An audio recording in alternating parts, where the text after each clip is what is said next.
Olá meninas, olá mulheres. Nós estamos aqui mais uma semana para nossa palavra, para nossa célula. E a palavra dessa semana, o tema da nossa palavra é vença as facetas da tentação. E eu quero começar essa palavra te fazendo uma pergunta. Você consegue identificar alguma área de fragilidade na sua vida?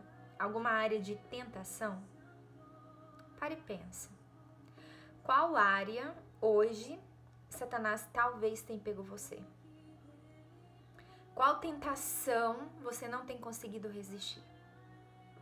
Pode ser pensamentos, pode ser maledicência, quando vê você já falou mal, você tem usado a sua boca para fuxicar, para falar da vida dos outros, para contar fofocas. Isso é uma tentação. E Satanás sempre vai colocar pessoas ao seu redor. Se a sua área, por exemplo, é a fofoca, Satanás sempre vai colocar pessoas ao seu redor para te contar uma nova. Talvez a sua área de fragilidade é na área sexual. Você não consegue se controlar, você assiste filmes pornôs, você tem tido relação sexual fora do casamento, isso é pecado. A Bíblia abomina isso. Isso é errado, porque não foi assim que Deus fez. Talvez você tenha tido tentações nessa área. Pornografia, masturbação. Qual a sua área? Talvez você é casada, você fica vendo fotos, você fica olhando homens na rua, porque o seu casamento não vai bem. É uma tentação? Tem pessoas que são tentadas na área financeira, na área de dinheiro, não pode ver um dinheiro, não pode ver nada, que rouba, que pega. Sempre pensando, depois eu devolvo, depois eu dou um jeito de colocar aquilo que eu peguei e nunca consegue. É uma tentação. Então, qual é a sua área que você tem sido tentada hoje? Essa é a sua área de fragilidade. E é aí onde Satanás vai investir pesado contra a sua vida, para te fazer cair. A palavra é clara quando ela diz: aquele que está em pé, cuide para que não caia. Sabe por quê, meninas? Porque só cai quem está em pé. Não cai quem já caiu, quem já está deitado, quem já está na lama. Cai quem está em pé, quem está firme. Por isso que a palavra fala: aquele que está em pé, cuide para que não caia. Sabe por quê? Porque Satanás conhece o seu ponto de fragilidade. Satanás conhece a sua área de fraca. E ele não vai te tentar aonde ele sabe que não te pega. Mas ele sempre vai te tentar naquilo que ele sabe que é pesado para você. Naquilo que ele sabe que é a sua área de fragilidade. Talvez o que me pega não te pega. Talvez você tire de letra. Mas todas nós temos algo que nós somos tentadas. E eu pergunto, como você tem saído das tentações do dia a dia? Como você tem saído diante daquilo que muitas vezes Satanás tem lançado de bandeja para você? E nós precisamos entender quais essas facetas. E a primeira faceta é: o diabo sempre vai se aproximar de uma forma amigavelmente. Seja na forma de um relacionamento, seja amoroso, seja na forma de uma amizade. O diabo nunca vai vir na forma de capetão com garfo na mão, né? Até porque se ele viesse, ninguém caía no pecado. Mas ele sempre vai vir de uma forma muito bonita, de uma forma para enganar você, para enganar os seus olhos, para que você acredite que aquilo é bom, que aquilo é amigável, que aquilo te faz bem.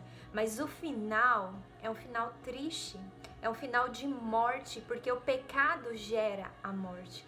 E o inimigo sempre vai se aproximar com uma conversa muito inocente, um papo muito bobo. Talvez já aconteceu com você, mas eu já escutei muitas pessoas falando assim pra mim: Kate, eu não tinha isso premeditado, jamais eu faria isso na minha vida, e quando eu vi, aconteceu. Quando eu vi, eu já fiz, que é arrependimento. Sabe por quê?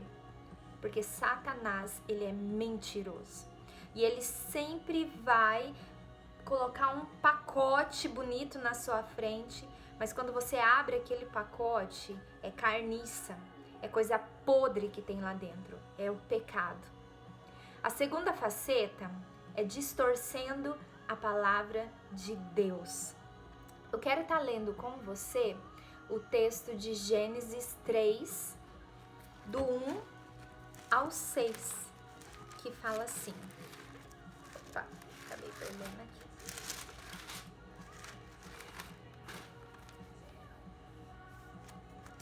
Do 1 ao versículo 6 fala assim: Mas a serpente mais sagaz que todos os animais selváticos que o Senhor Deus tinha feito, disse à mulher: É assim que Deus disse, não comereis de toda árvore do jardim?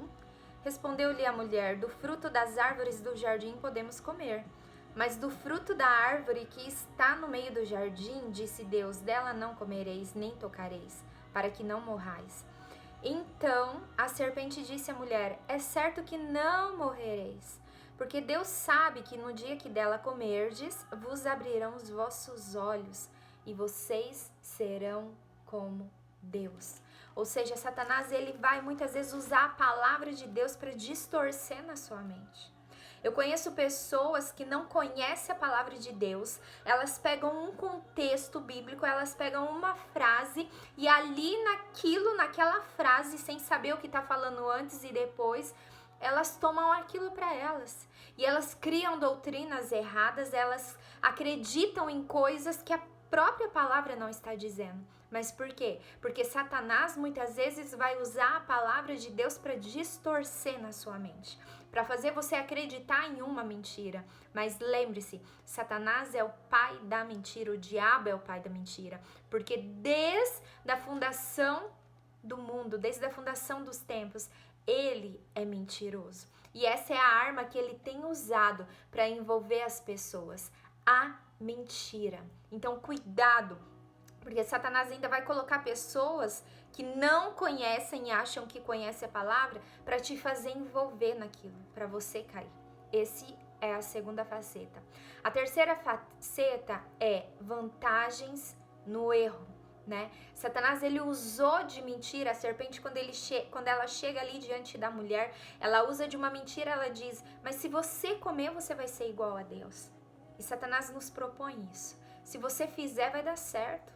Se você sair com o seu namorado, ele vai te amar, ele vai gamar em você, ele não vai te largar. Se você fizer um filho, aí ele vai te amar. Satanás sempre tem inventado mentiras, fazendo a gente acreditar que nós vamos ter vantagem sobre aquele erro.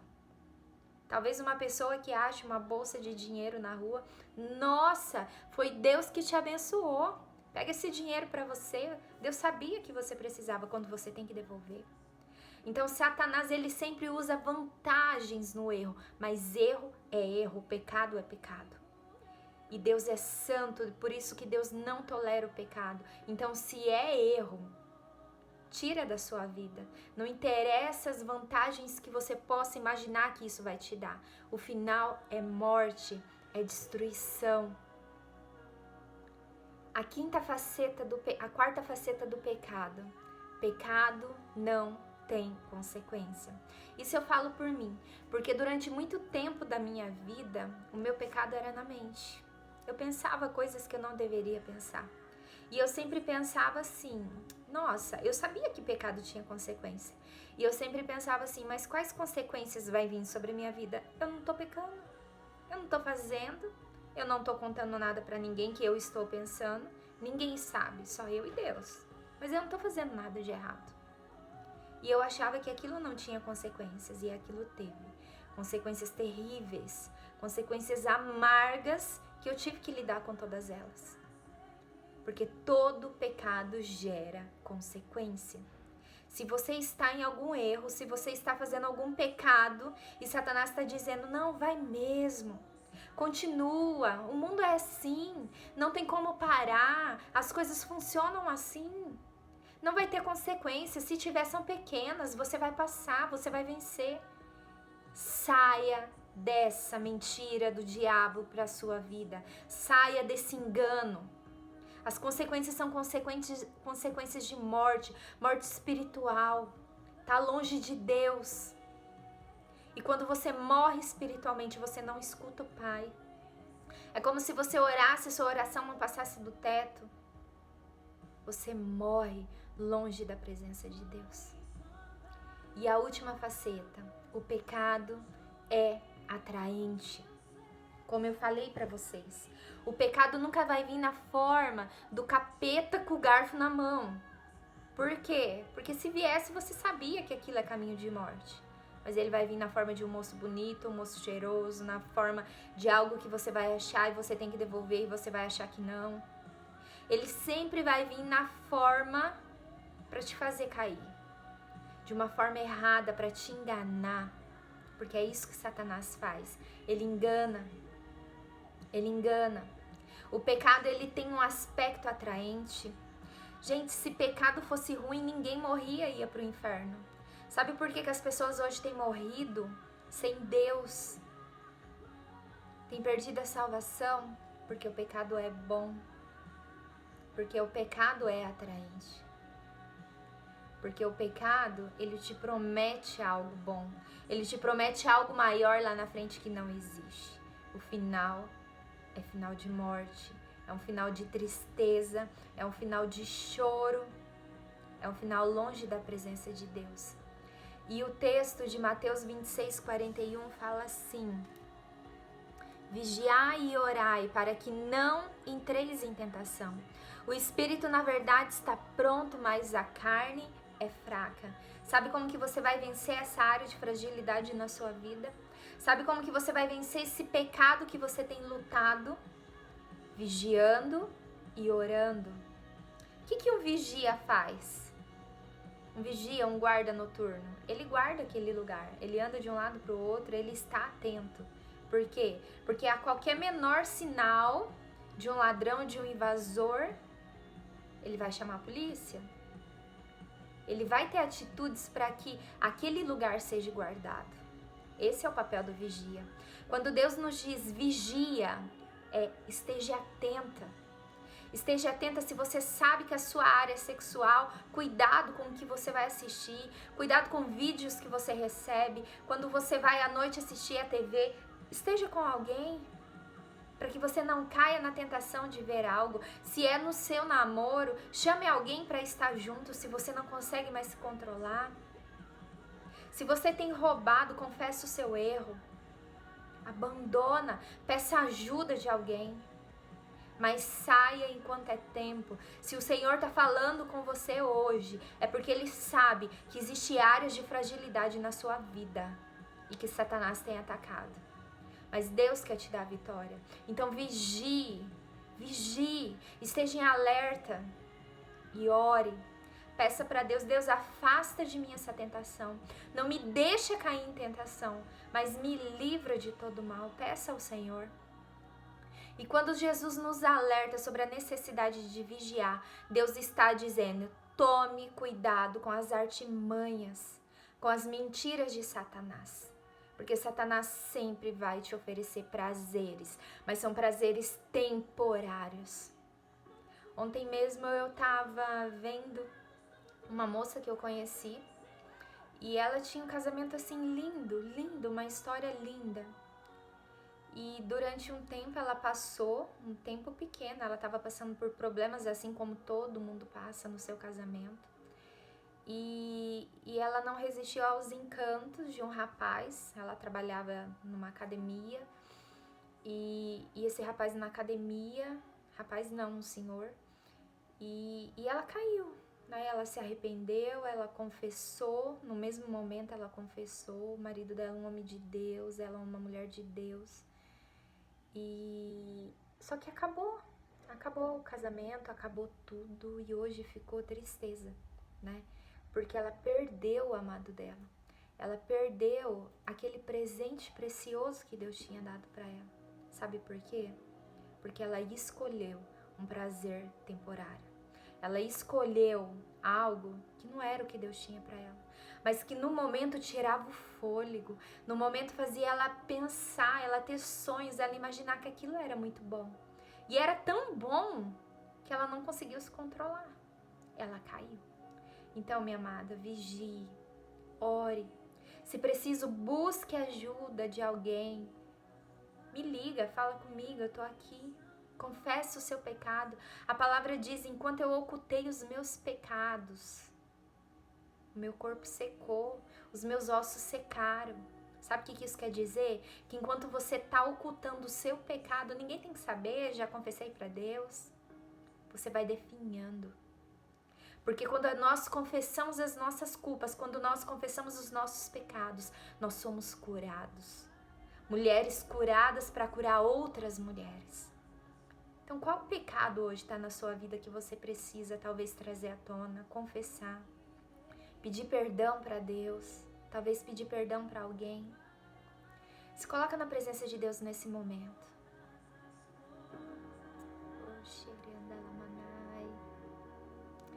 Senhor, eu coloco a vida de cada uma dessas mulheres na tua presença.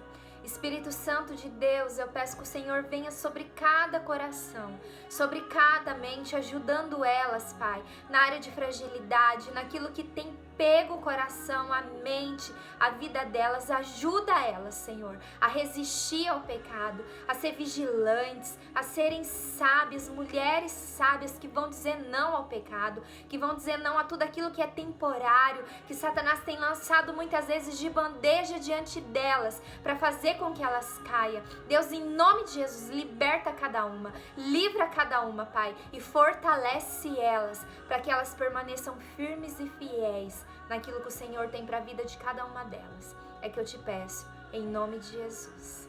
Amém. Amém, meninas? Fique com essa palavra, medite nessa palavra e que o Senhor abençoe a sua vida.